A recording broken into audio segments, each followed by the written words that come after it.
Let us talk about what a little thing can do. I was supposed, in my ministry, I consider myself as a little thing. Hindi ako pansinin din nung mga time na yun when it comes sa mga religious squad. Walang pumapansin sa amin. Namumuli nga ako ng mga time na yun. Nung paglipat ko dito, kaya ako. Tapos yung church, wala tayong church, mababa yung church. So, I have no confidence. Alam niyo, wala akong may pagmamalaki. I don't have any properties. Lumipat ako dito, wala akong kahit na ano man, ni isa. Kundi yung magagamit ko lang, dami. Yun yung, so, I consider myself as a leader, but it's not about myself. This preaching is not about myself, but to all of us na akala natin maliit lang tayo, that we are nobody, na hindi tayo pinapansin. Doon sa church, di naman ako pinapansin doon. Maliit lang ako, wala akong kakayanan. Ito lang yung kaya ko. Doon napagdaanan natin lahat yan. At kung napagdadaanan yan, ang ganyan kay Spa, then you consider yourself as a leader, at a small thing. Ito lang kaya mo, ito lang. Yung salitang lang. That defines your confidence. Pagka yan lang kasi yung wato. So, let us talk about it. Do not despise these small beginnings, for the Lord rejoices to see the world beginning. Ang mundo natin, ang takbo ng mundo ito, wala tayong gustong bangkamin kundi mga malalaking bagay. Tama mo? Gusto natin malaking bahay, malaking magandang sasakyan, malaking properties. We aim for big things. Ito nga, we aim also for a big church. Lahat yan ang gusto natin. But a reminder for all of us that every big thing starts sa nag-iumpisa sa mga maliliit na bagay. So ito yung sabi dito, small acts can have eternal impact when touched by the hand of God. For the Lord rejoices to see the world begin, even in its small beginnings. So yun yung ating mga beginnings na ikwento na kanina. Titignan mo for how many years na ganun yung setup. Sasabihin mo, hopeless na talaga eh. Ang dami mo lang ang pastor din na napakinggan. Bakit kasi ganito, hindi ganito yung gawin mo? I have heard a lot of instruction na ganito dapat yung gawin mo para magpumiyang kapilya mo, ganito. Para magkaroon ka ng church. But sabi ko sa isip ko, ang hirap pala yung kapag ka yung isang bagay galing sa iba. Mas maganda kung galing mismo sa puso mo. At kung ano yung nilalagay ng Panginoon sa puso mo, you're going to implement it. Execute it. Mas madaling bagay yan. Madaming suggestion, kagaya ng halimbawa mga suggestion, bakit di ka mag-upa ng magandang posibilidad ng makahakay ka ng buwan? Iniisip ko pa lang yung upa dyan sa bayan, kung magkano upa. Maliit na nga lang na kwartong ganyan eh. Ilang libo din yan. Mababa siguro 3,000 o 5,000. Tapos lima lang yung pag-uupahan. Diba? O lima, sasampo lang tayong upan doon.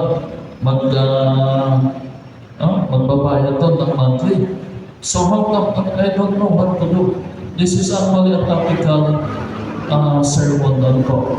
So, this expository, I don't recite of those verses. But let us check what are those little things sa Bible that it has a big impact Ano nga ba yung mga maliliit na bagay sa Biblia na makikita natin na nagkaroon ito ng malaking impact o influence o resulta o bunga? Tingnan natin yung una. A small seed can start something significant. Ang Panginoong Jesus, dahil tulad niya ang kaharian ng Diyos dito sa lupa, just like a small seed. Sabi niya, the kingdom of heaven is like a mustard seed.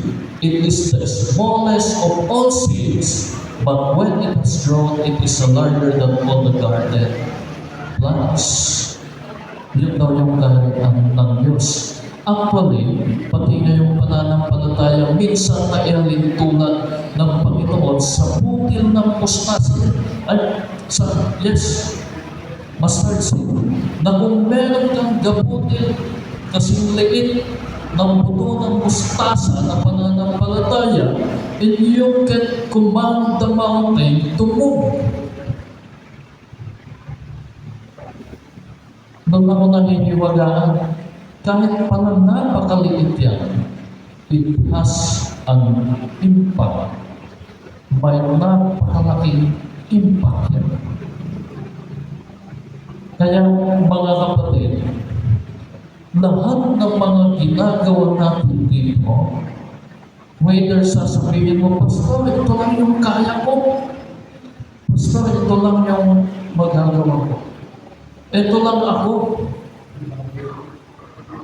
Sa Bible, never na ang Panginoon gumamit ng malaking force o bagay to execute His plan.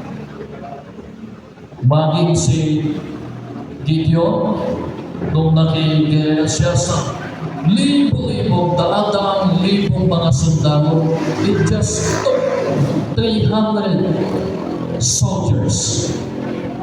Nung si Goliath na 9 foot, it took a small David. Sabihin niyo sa akin kung kailan gumamit ang Panginoon ng malaking force to execute His plan. I do not recall any verse na pinapakita doon na gumamit ng Panginoon ng malaking puwersa para i-implement yung kanyang mga plano. It starts with small.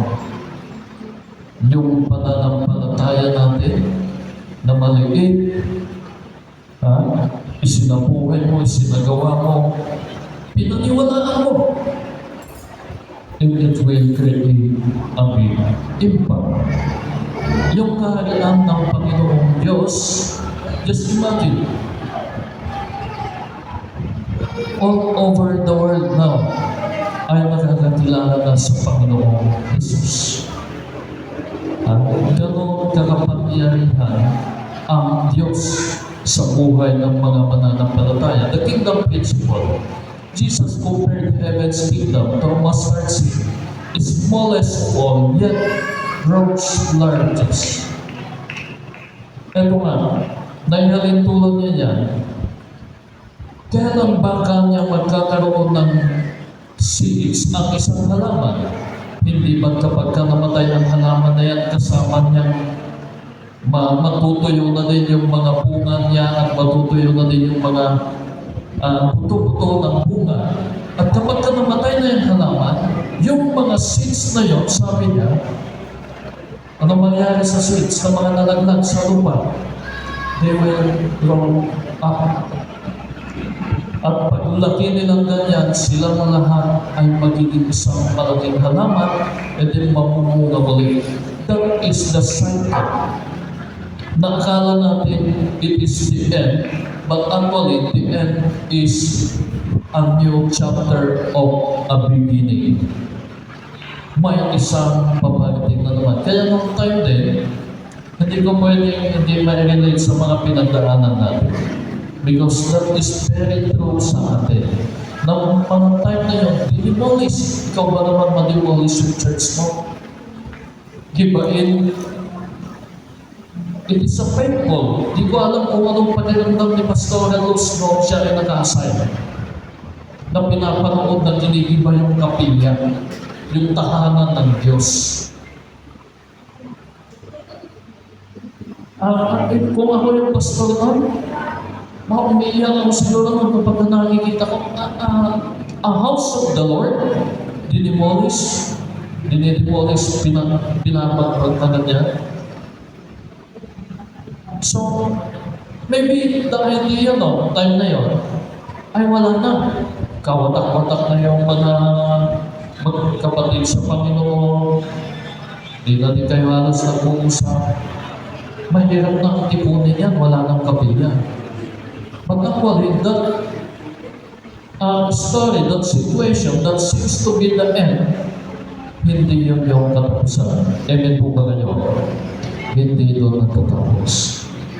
It applies also to our lives. Sa mga pinagdadaanan natin, ng mga pagsubok na akala natin, it is very difficult. Ano bang may superlative pa ba sa very difficult na situation natin? And then, pag napagdaanan mo yung bagay na yung pinakamahirap na sitwasyon, another chapter will come out. Magbubunga ng sagana. So size doesn't matter. Totoo naman na yung mga makikita natin, hindi lang sa mustard seed, kundi pati yung mga nakikita natin malalaking puno na yan, tumataas ng ilang meter, it starts with small seed, little seed. So that is what a small thing can do. Ako nga pang nagagawa ng maliit na bagay. Well, do not underestimate small things.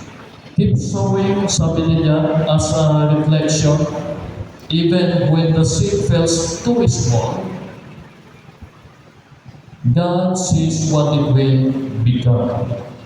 Patuloy po tayong maglingkod sa Panginoon, at man po, gaano man po kalaki yung ating naitatanim sa paglilingkod sa Panginoon, when I say na itatanim, yung nagagawa natin para sa Panginoon. Every act matters po. Lahat po ang nagagawa niyo sa Diyos. Ano po? Kaya huwag niyo po sinasabihin na ito na, Pastor, ang kaya mo, ganito na. Just believe that what you can also multiply. Kayang lumaki niyan, kayang lumago niyan. It starts with your faithful contribution sa paglilingkod sa Panginoon. So that is the first, another small thing. Tignan niyo ito. A simple sacrifice can stir the supernatural. Ano yung sabi ng mga alagaan, kung familiar kayo sa kwento niya, maggagabi na, hapon na. Wala din, kung kami po ay utusan ninyo na mamili, kasi inutusan, akala ng mga alagad ng Panginoong Jesus, uutusan niya sila na bumili pa. Pumunta na ng bayan upang bumili ng mga pagkain ng ilang libo. How many thousands? Ano ba? And yet, until such time na may nakita sila, na-encounter silang bata, ano bang pagkain natin yan? There is a boy here who has 5 barley loaves and 2 fishes. But what are they for so many? Ano yan? 5 tinapay, 2 isda. Anong magagawa niyan sa libo-libong tao? Yun yung tanong ng mga alaga. Ganyan din tayo kapag minsan, anong magagawa natin? Ito tayo lang. What can we do? We're just small. So, kaya ba natin yung pinaplano natin na yan? Yung mga target natin yan, mga goal natin yan? Kukunti lang tayo. Ang liit natin. Kailangan natin maging madami. para mangyari yung mga gusto natin gawin. Dumadating din siguro sa isip natin lahat yan. Now we have to be dapat tayo bago tayo magagawa ng isang malaking bagay. But I tell you, in the Bible principle, never, ang Panginoon, sasabihin ko sa inyo, never, I have never encountered, please tell me later, kapag ka may verse kayo ma-recall, na kung saan ang Panginoon gumamit ng napakadaming bilang of force o manpower o resources na napakalaki upang gawin yung bagay na malaki. Kung may verse po kayo na makita na tell me after this service. But as for now, I have never encountered, or else, I do not recall, wala akong maalala, matandaan ang Panginoon kailangan gumamit ng malaking puwersa o napakalaking resources para ma-implement yung gusto niya mangyari dito sa lupa. Actually, sino ba yung mga alagad? Ano ba ang profile ng mga alagad ng Panginoon? Ha? Ano pong profile ng mga alagad ng Panginoon? Sila ba ay doctorate degree? Sila ba ay mga professional? Mga 12 disciples. Ano ba yung profile nila? They have actually nothing to lose sa kanilang buhay. Mangingisda sila na kung minsan wala pa nga silang huli. Ganon yung mga profile ng mga alagad ng Panginoon during that time. And yet, paano niya ginamit itong mga alagad na ito? How many believers today? Na nung time din na akala nila nung pinagpapatay, inuusig sila nung panahon ng pag-uusig nung time ni Apostle Pablo. Na kinakalagkad na kinukulong lahat ng mga mananampalataya, pinapatay, kasama na sa pagpatay, pinatay nila si Stephen, at later on, pinugutan ng ulo si Paul. And yet, akala nila natapos na nun kasi they were heavily persecuted. But ano po yung resulta? Lalong lumago yung mga bilang ng mananampalataya at hindi na lamang sa Europa, kundi sa Asia, sa Amerika, hanggang sa Australia, sa iba't ibang panig ng mundo, narating ng salita ng Diyos. So, ito din.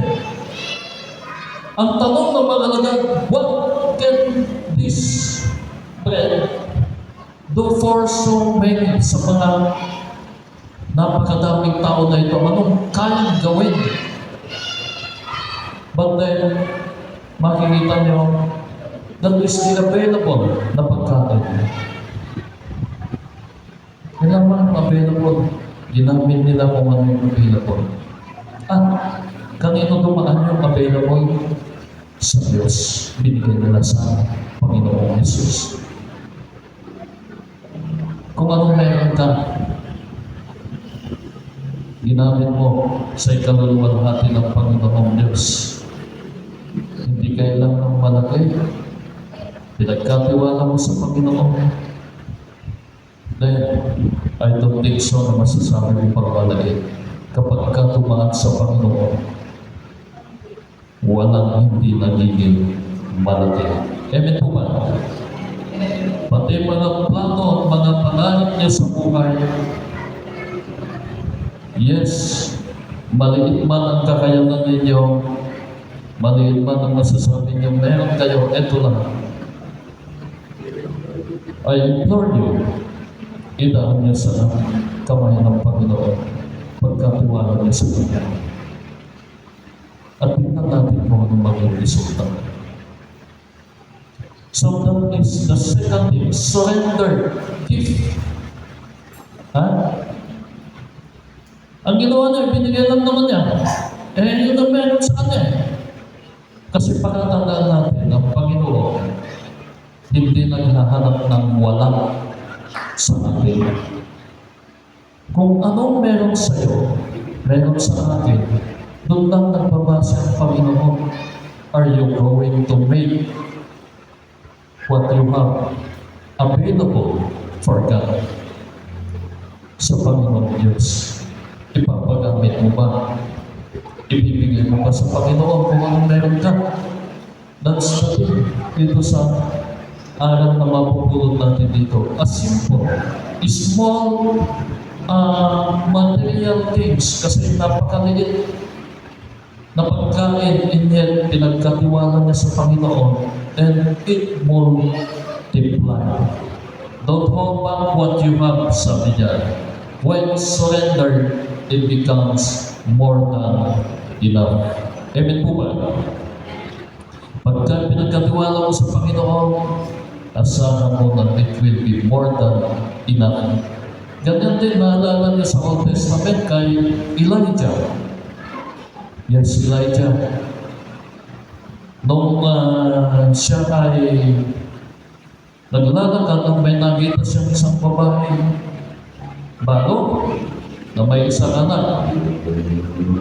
Ipaghanda mo ako ng kakainin. Sabi niya sa babaeng bago. Nag-react yung babaeng bago. Ito na nga lang po ang pagkain namin. Isasalang na lang namin ito at nang kami pagkatapos nito, mamatay na kami. At kami mamatay na. Huling hapunan, kumbaga. And yet, nakumbinsi ni Elijah na magbigay pa din yung mga babaeng balo na yun. Yung babaeng balo na yun. At binigyan siya ng tinapay na yari sa harina. Binigyan din siya ng inumin. Anong kwento na yan? From there, never silang nawalan ng bread at yung oil. Tama ba? Ganun. Means, never na nawalan because pinagkatiwala nila. Bakit bibigyan mo ba kung hindi ka nagtitiwala sa sinasabi ng tao? So, yun yung nagagawa ng pagtitiwala natin sa Diyos. A simple sacrifice. Then, next, hindi ko na patatagalin. Ano pa? A small showing of kindness. A simple sacrifice, a small showing of kindness, spark redemption. Alam natin kung nadinig nyo na yung kwento ni Boaz. Si Boaz ang umako. Nag-took care, nag-alaga kila Ruth at yung kanyang biyanan na si Naomi kasi nabalo sila parehas. Ngayon, nung time na yan, ang mga babae kasi alam naman natin nung mga Old Testament ay more on lalaki ang patriarchy kasi yung mood ng society noon na mga lalaki lang yung mga ino-honor. And yet sila parehas silang babae, walang mahalaga sa kanilang lalaki. At si Boaz, ano lang naman yung pinatuloy niya sa kanyang tahanan. But, yung small act of kindness na yun, nagbunga ng eternal legacy. Naging bahagi na ngayon si Ruth sa lineage ni Jesus, na kung hindi dahil sa kanila, ay walang ipapanganak na David, at yung kay David hanggang sa salinlahi ng Panginoong Jesus. So naging bahagi siya ng isang malaking kwento sa Biblia. Kung bakit, akala natin parang, ano namang sense ng kwento na ito ni Boaz at ni Ruth? But then makikita natin they are part of the history kung paano po lumitaw ang Panginoong Jesus dito sa mundo. Okay? So yun yung mga nagagawa ng mga naliliit na bagay. Napakadami pa sa Bible. Small act of kindness, small things. Na kapag titignan natin, kapag lumaan sa Panginoon, it will become big enough, more than enough. So, that is my challenge sa ating lahat. Please, do not underestimate what you have and what you can. Pagkatiwala natin sa Panginoon at asahan natin. Lahat yan. Ha? Just, may tagline. Hindi ko makalimutan yung tagline na Rosales. Sa Rosales Market, kung mapupunta kayo doon, may tagline siya doon na similar din sa just do your best and let God do the rest. Sabi naman nila doon, we will not rest until Rosales is the best. Kaya naman nila. So, but then, ang sa atin lang, gawin lang natin yung part natin. Ganoon naman talaga kasi. And in dealing with difficult situation, just do what you can do. Just do the natural things and let God do the supernatural. Ayun lang yung magagawa mo, gawin mo lang. Kaya mo ng Panginoon ang gumawa sa mga bagay na hindi mo kayang gawin. Yan yung pagtitiwala. So, small seed starts something significant. Simple sacrifice. Yung small seed na kanina, yung sa Kingdom of Heaven o sa pananampalataya natin, ano na ngayon. Sa simple sacrifice, ito yung tinapay, nakukunti lang. At sa small kindness, spark redemption stories. Look, the world is obsessed with size. God is impressed with faithfulness. Yan lang naman tinitignan ng Panginoon is our inner situation or our inner selves. Yung puso po natin. Are we faithful sa mga maliliit na bagay? Pinagkatiwala mo sa Panginoon? Then, ang Panginoon ang bahala sa atin. May matagal ng video clip ito. Hindi ko alam kung commercial ito na ginawa ng Thailand o intentional as inspirational.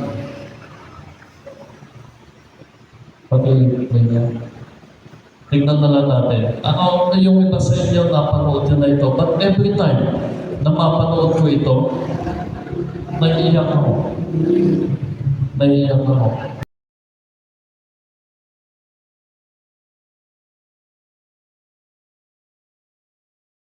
ออกมานี่เลยนะไอ้ขี้ขโมยไหนดูสิเอาอะไรไปออกมานี่เอาไปทำอะไรเนี่ยฮะถามว่าเอาไปทำอะไรเอาไปให้แม่ เดี๋ยวเจ๊แป๊บนึง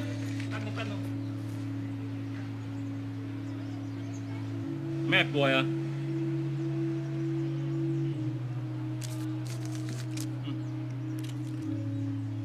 อย่าทำอย่างนี้อีกนะ หมวยเกาเหลา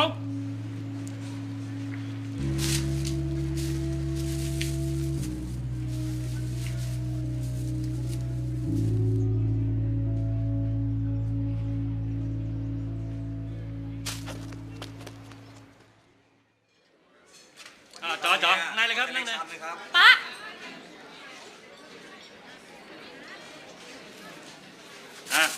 จัดไปสั่งมาเร็วต่ออะไร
But yung bata nung time na yun, 5 to 6 year old, ay not necessarily nagnakaw, kundi tinakbuhan niya, hindi niya nabayaran yung 3 painkillers na pinili niya dahil may sakit yung nanay niya.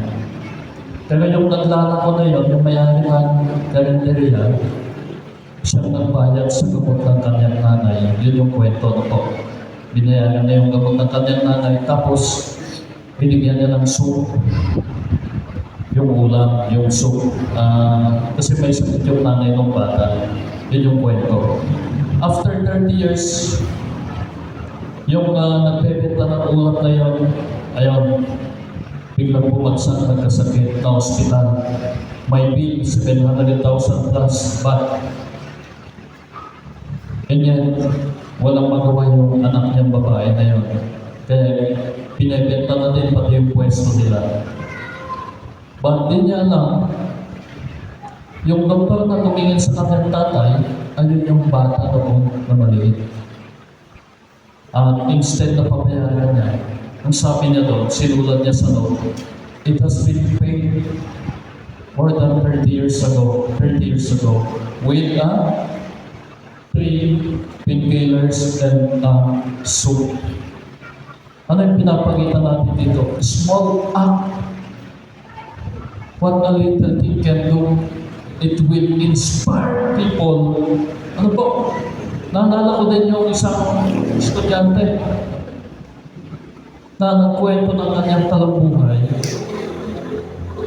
Elementary siya, wala siyang gamit talaga, wala siyang sakto lang yung suit niya ng uniform. Wala siyang, at dumating yung time na mag-exam sila, wala siyang lapis. At yung classmate niya, nagbigay sa kanya ng lapis. At magmula nung binigyan siya ng lapis na yun, umuwi siya ng lumuluha. Kasi first time niya pala na may someone na nag-care sa kanya. Dahil lang sa lapis na yun, sinikap niyang tapusin yung kanyang pag-aaral hanggang sa kolehiyo. Dahil akala niya sa buong buhay niya, sabi niya, walang nag-care sa kanya. But just a simple act of kindness. So do not underestimate small things. Ano po? Hindi lang ito patungkol sa simbahan, hindi lang ito sa mga binibigay natin sa church, hindi lang ito sa ginagawa natin sa ating kapilya o contribution natin. It talks about what we do as a whole. Bilang mga mananampalataya, na kahit yung maliit na bagay, malaking bagay yung sa iba. Hindi natin kasi alam yung mga sitwasyon na pinagdadaanan ng ibang tao. Nagkala natin, maliit lang ang bagay ito, nalagawa niya. But to others, that is a very big already. And it create a big impact sa kanilang buhay. Imagine yun. Dahil lang doon, sumikap siya. Usually kapag may ganyan, papansin ko sa mga estudyante na yun, kapag yung family background nila madaming sakit, ang usually isa sa mga anak nagpaplano naman ng isang doktor. Ganon din. Sama na yung ganon pa, yung influence, yung impact na nagagawa natin. That's everything.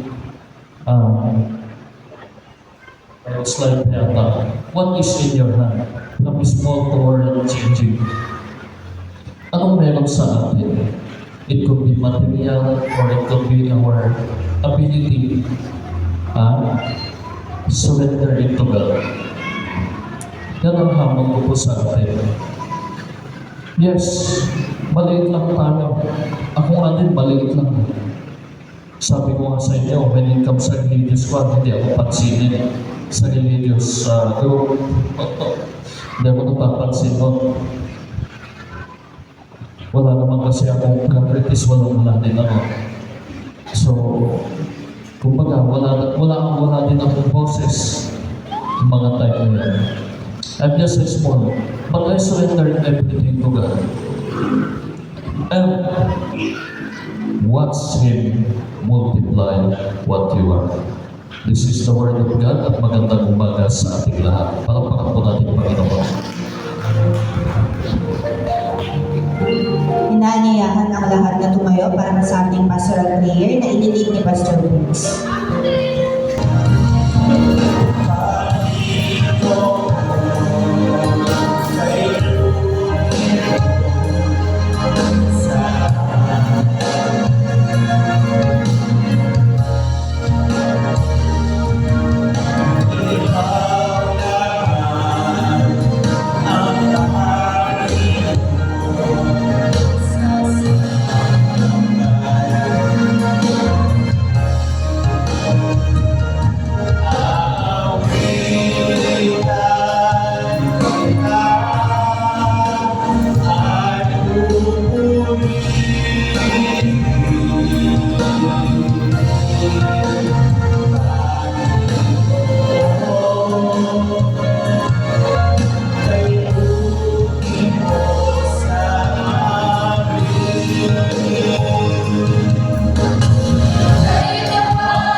Kay mabuti ka